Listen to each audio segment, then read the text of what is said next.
So I will invite Mr. Vijay Kumar, Mr. Vivek Roy, Mr. Ajay Kumar, Mr. Sachin and Mr. Raman on the stage, please. So my first question will be for Mr. Sachin from Emerson, and the question will be, what are the other innovative solutions Emerson has for blending and transfer applications? So, particularly as a Emerson, we have a broadest portfolio for blending and transfer application, and this is majorly for the lube oil and grease plants. And what we have means I can differentiate into two parts. So one is particularly on the core blending side of it. So on the core blending side of it, we have the automated glass blending vessels, we have simultaneous meter blender, and we also have the inline blenders. And then to aid these blenders, we have the associated facilities around it, like drum decanting units, PI improver units, and as sir explained you, the piggable manifolds and the piggable valves. And then when it comes to the balance of plants, then we have our complete field instrumentation range that starts from your pressure, temperature, flow, and we have control and on-off valves.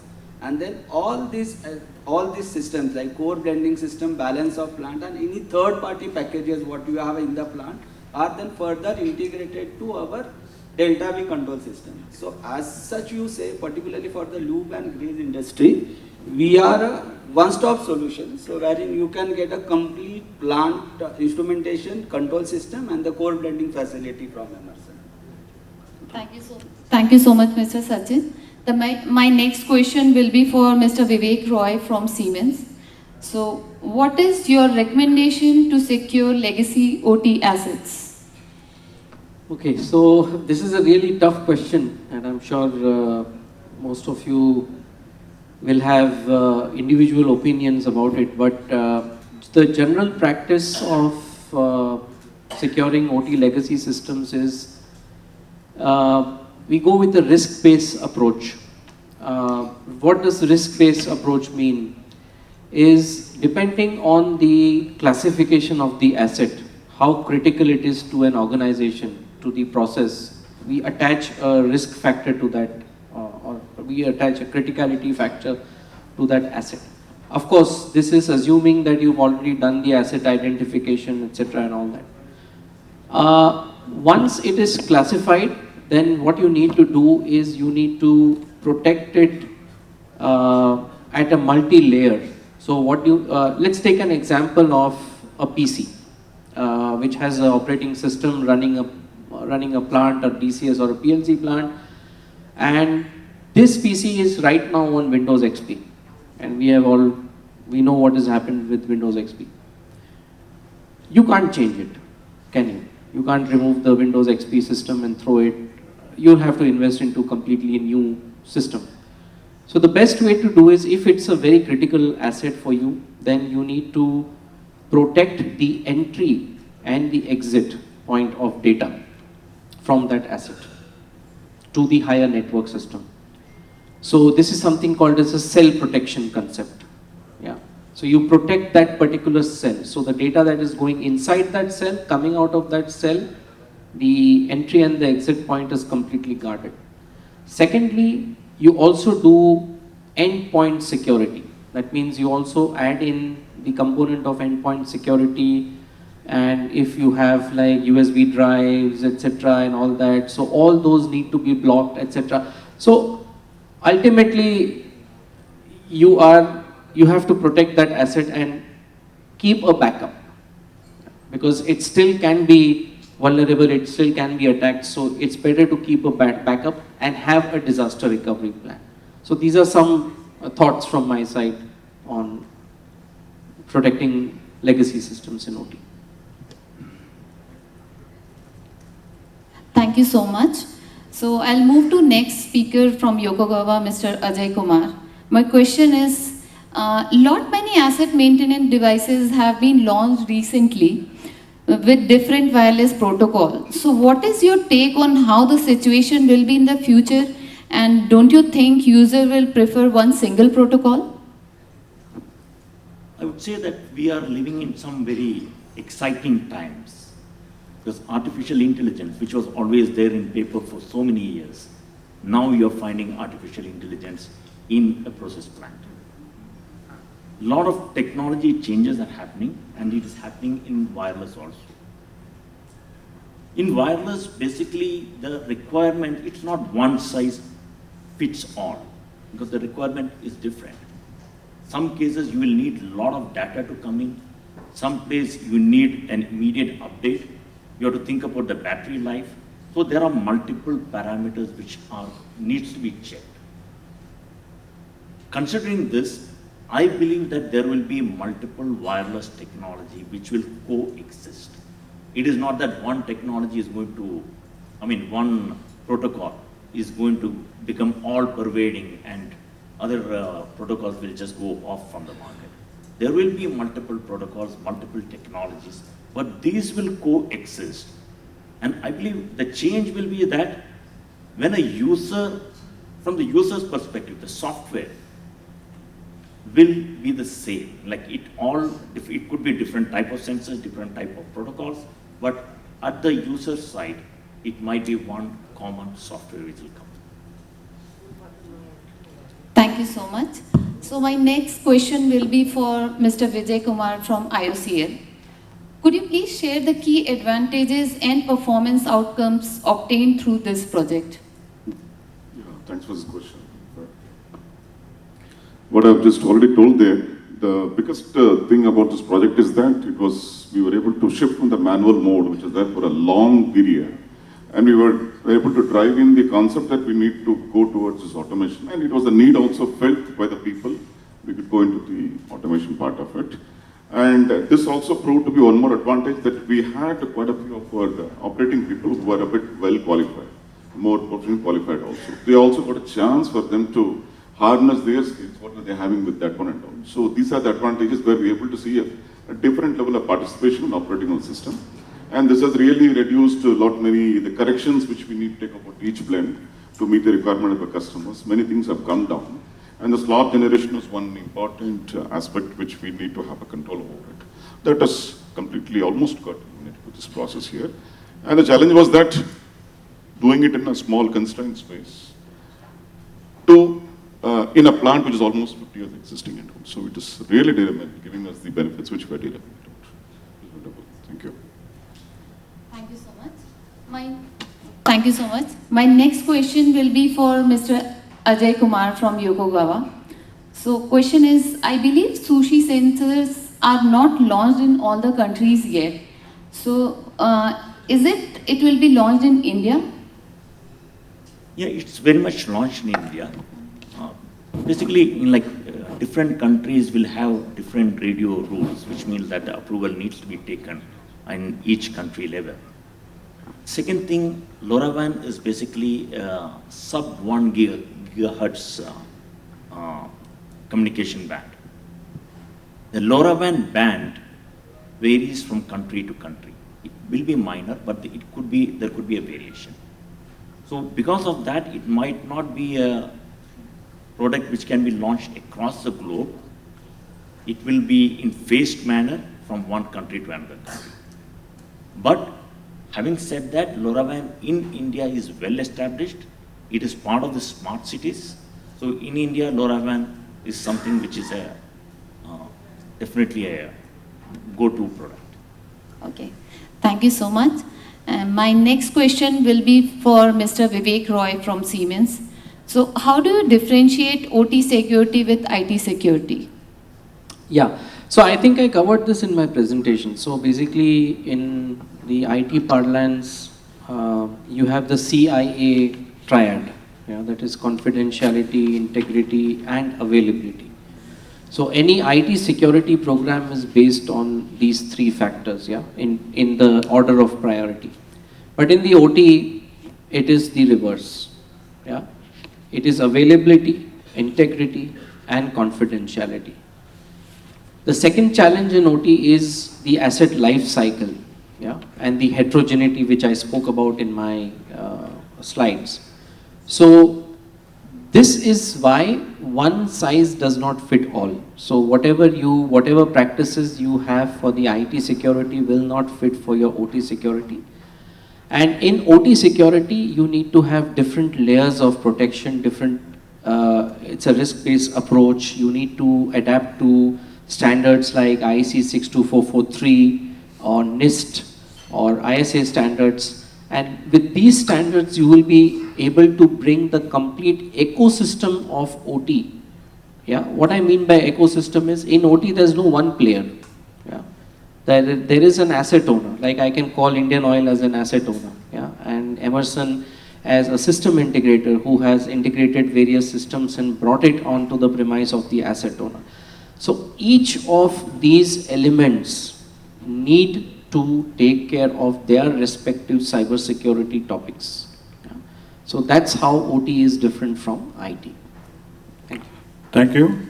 I think we'll open it for delegate questions. Can someone move the mic, please? Oh, a lot of questions. Okay. Please be brief, and then the lunch is waiting. So, and then when you find some time, please fill up the feedback forms. Okay.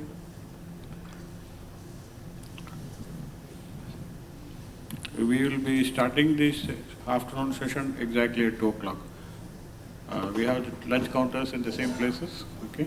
Yeah, please.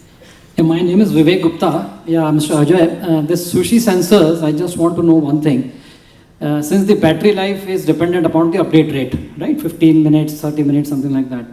So, is this sensor giving the rate of change of anything? Suppose our vibration is changing. Now, until unless the threshold value reaches, it won't give alarm, right? So, is there any facility to provide the alarm with the rate of change of the vibration or the rate of change of the pressure, so that our operator is alert that there is something abnormality in the machine? Thanks, Vivek ji. That is possible to configure in the software. It is not that the sensor is just monitoring it. It gives the information. It gives the information of the vibration. It gives the information of surface temperature, and also it gives the battery life, etc. But further rate of change and all those things can be easily done, configured in the software. Jagdish Shukla from ISA. My question is to again Ajay. You are sitting next to the cybersecurity expert.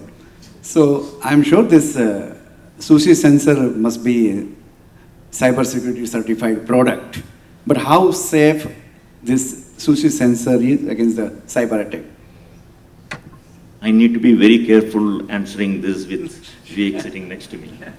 Having said that, the data is encrypted and there is a joining key. Each sushi sensor gets connected to the gateway, and the gateway will only have the de-encryption key.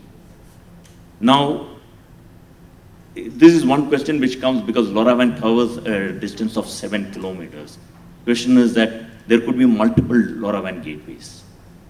So this is how it works. The joining key is defined.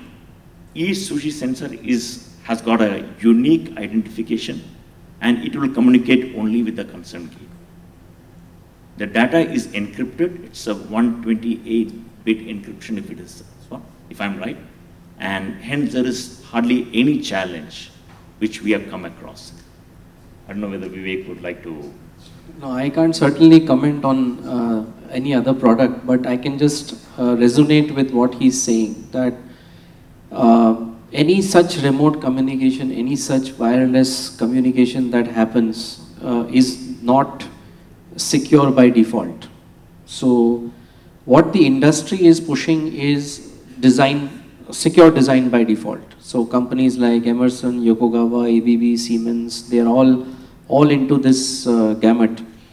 But I'll tell you that encryption over the air is certainly possible. So the key encryption, what he spoke about, this is what we do. The other way is a certificate exchange.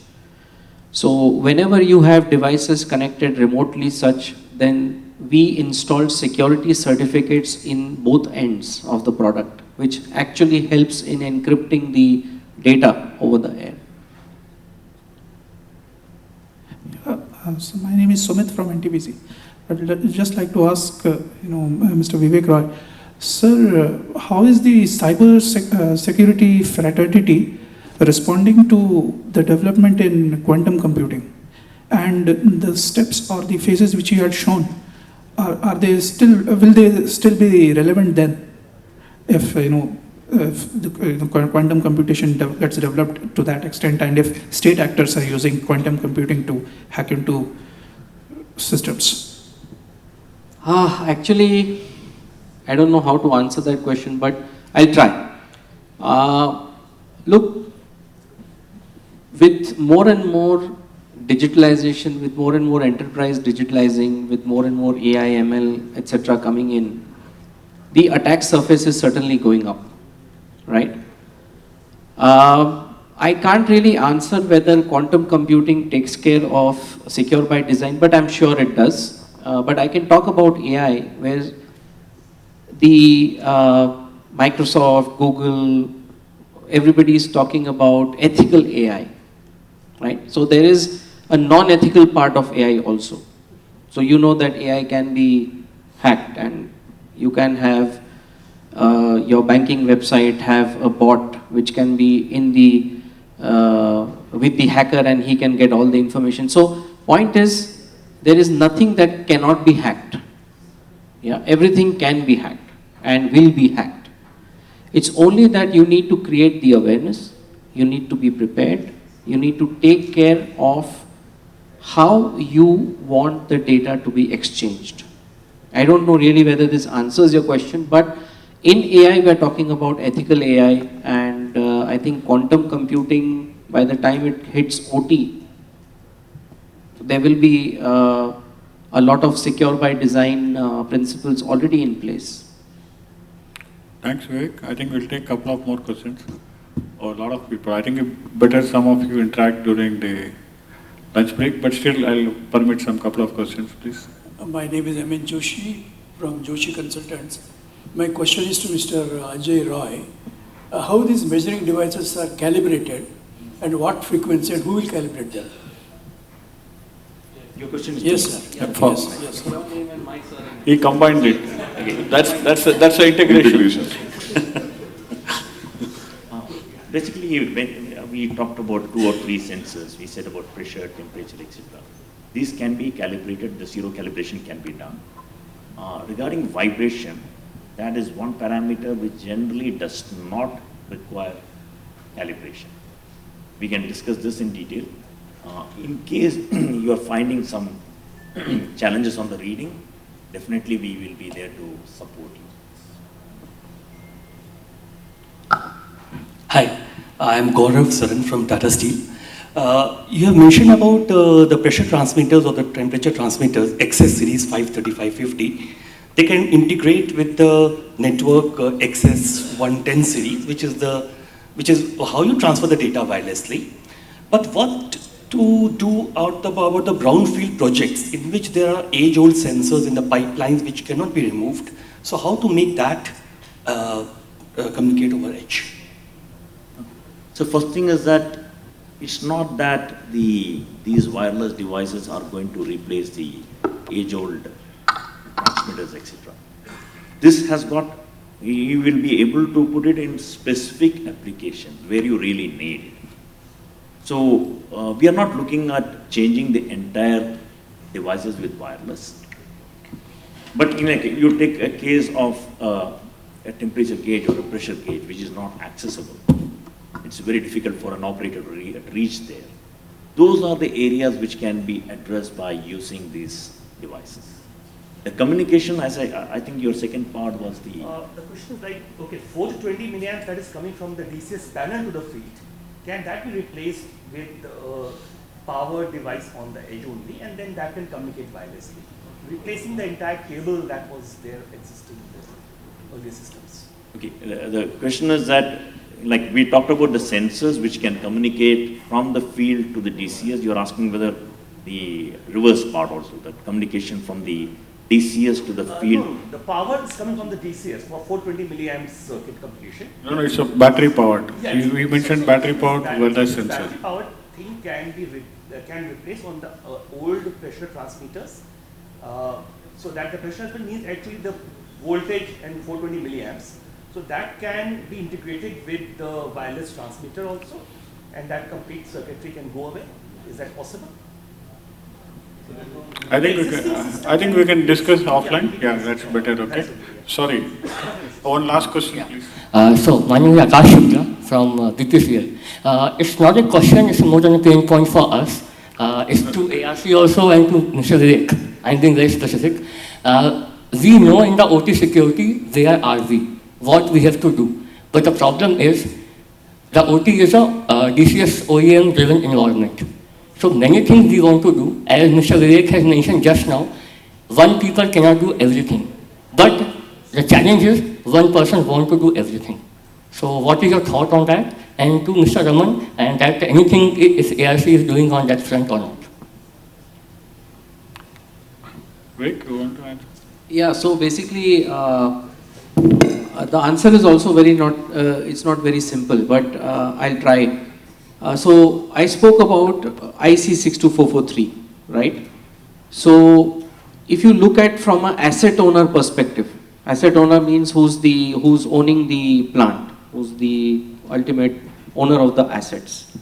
There are some rules or governance policies which are applicable to the asset owner. So basically what the asset owner does is he sets the rules and the regulations. He says whoever is going to put any equipment in my plant has to follow these guidelines, has to have these many certifications, has to have these many topics for cybersecurity sorted. This is one way of addressing it from the asset owner perspective. From a product supplier perspective, the OEM who's supplying the product into the asset owner, they need to have a secure by design concept. So there is IEC 62443 chapter 4, which talks about this. And in this chapter, you have the complete PLM process, the product lifecycle management process, how the product is actually manufactured, made on the shop floor, the processes that are followed to manufacture that process, everything is audited. And then there are certification agencies who give that certificate to that OEM. Similarly, comes the system integrator and the maintenance supplier who's maintaining these assets for the asset owner. Also has to go through certain guidelines of IEC 62443. So, but ultimately, all this is when you're installing greenfield assets, then you can be prepared in this way. But what about brownfield assets? For the brownfield assets, you need to go the assessment route. You need to understand what assets are in place, what quality of assets are in place, and then you can take action. But it's of course the responsibility of the asset owner. Thanks, Vivek. Regarding ARC, you asked what is ARC doing in cybersecurity. We have some experts in US and Europe. ARC produces cybersecurity reports. You can meet us in the booth. We have publishing almost 5 reports per year, updated. ARC also does a lot of consulting to end users in terms of how they should take care of the cybersecurity systems. We may not go into that kind of detailing the way a vendor can do, but we'll provide the advisors how much, to what extent they need to take care of IT security and OT security. Having said that, I think you can meet us at the booth, then we can discuss further. Thank you all for the excellent session we had. I'd like to thank the speakers on the presentations they made, and especially to IOC who have done a great job of 50-year-old plant being retrofitted with that. Great job by them along with Emerson. I'd like to thank them on that. Thank you all.